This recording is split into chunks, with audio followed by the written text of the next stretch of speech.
आज का बाइबल का वचन प्रेरित चरित्र अध्याय 9 वचन 1 से 20 और आज का सुसमाचार सन यूहन्ना के अनुसार अध्याय 6 वचन 52 से 59। प्रेरित चरित्र अध्याय 9 वचन 1 से 20। साउल पर अब भी प्रभु के शिष्यों को धमकाने तथा मार डालने की धुन सवार थी। उसने प्रधान याजक के पास जाकर दमिश्क के सभागृहों के नामपत्र मांगे, जिनमें उसे यह अधिकार दिया गया कि यदि वह वहां नवीन पंथ के अनुयायियों का पता लगाए तो वह उन्हें चाहे वे पुरुष हो या स्त्रियां बांध कर यरूशलेम ले आए। जब वह यात्रा करते करते दमिश्क के पास पहुंचा तो एकाएक आकाश से एक ज्योति उसके चारों ओर चमक उठी। वह भूमि पर गिर पड़ा और उसे एक वाणी यह कहते हुए सुनाई दी, साउल साउल, तुम मुझ पर क्यों अत्याचार करते हो? उसने कहा, प्रभु आप कौन है?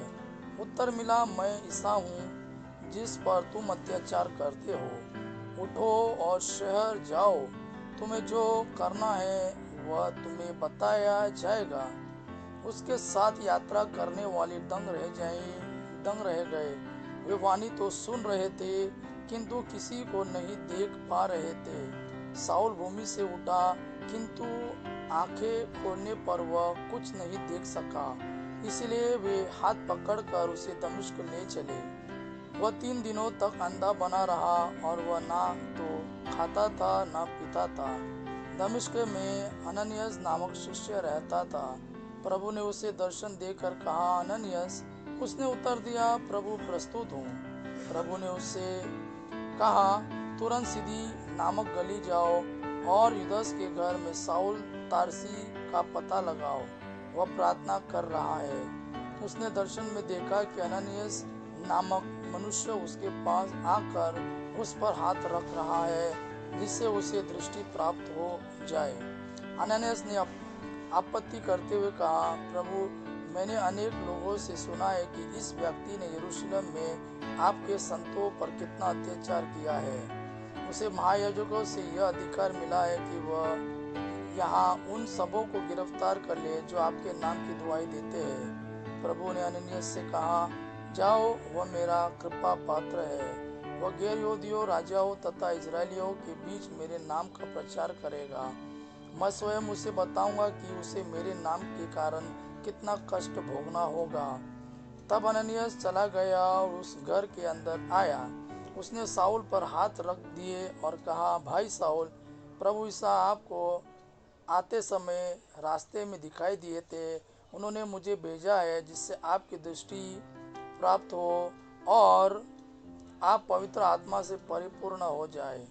उस क्षण ऐसे लग रहा था कि उसकी आंखों से छिलके गिर रहे हैं। उसे दृष्टि प्राप्त हो गई और उसने तुरंत बपतिस्मा ग्रहण किया। उसने भोजन किया और उसके शरीर में बल आ गया। साउल कुछ समय तक दमिश्क के शिष्यों के साथ रहा। वह शीघ्र ही सभागृहों में ईसा के विषय में प्रचार करने लगा कि वह ईश्वर के पुत्र है। आज का सुसमाचार सन यूहन्ना के अनुसार अध्याय 6 वचन 52 से 59। यहूदी आपस में यह कहते हुए वाद विवाद कर रहे थे, यह हमें खाने के लिए अपना मांस कैसे दे सकता है? इसलिए ईसा ने उनसे कहा, मैं तुम लोगों से यह कहता हूँ, यदि तुम मानव पुत्र का मांस नहीं खाओगे और उसका रक्त नहीं पियोगे तो तुम्हें जीवन प्राप्त नहीं होगा। जो मेरा मांस खाता और मेरा रक्त पीता है उसे अनंत जीवन प्राप्त है और मैं उसे अंतिम दिन पुनर्जीवित कर दूंगा, क्योंकि मेरा मांस सच्चा भोजन है और मेरा रक्त सच्चा पेय। जो मेरा मांस खाता और मेरा रक्त पीता है वह मुझ में निवास करता है और मैं उसमें। जिस तरह जीवन पिता ने मुझे भेजा है और मुझे पिता से जीवन मिलता है, उसी तरह जो मुझे खाता है उसको मुझसे जीवन मिलेगा। यही वो रोटी है जो स्वर्ग से उतरी है। यह उस रोटी के सदृश नहीं है जिससे तुम्हारे पूर्वजों ने खाई थी, वे तो मर गए, किंतु जो यह रोटी खाएगा वह अनंत काल तक जीवित रहेगा। ईसा ने कफरनहूम के सभागृह में शिक्षा देते समय यह सब कहा। यह प्रभु का वाणी है। प्रभु को धन्यवाद। आबा पिता की महिमा और पुत्र यीशु का प्रेम आप पर सदा सर्वदा बना रहे। आमेन।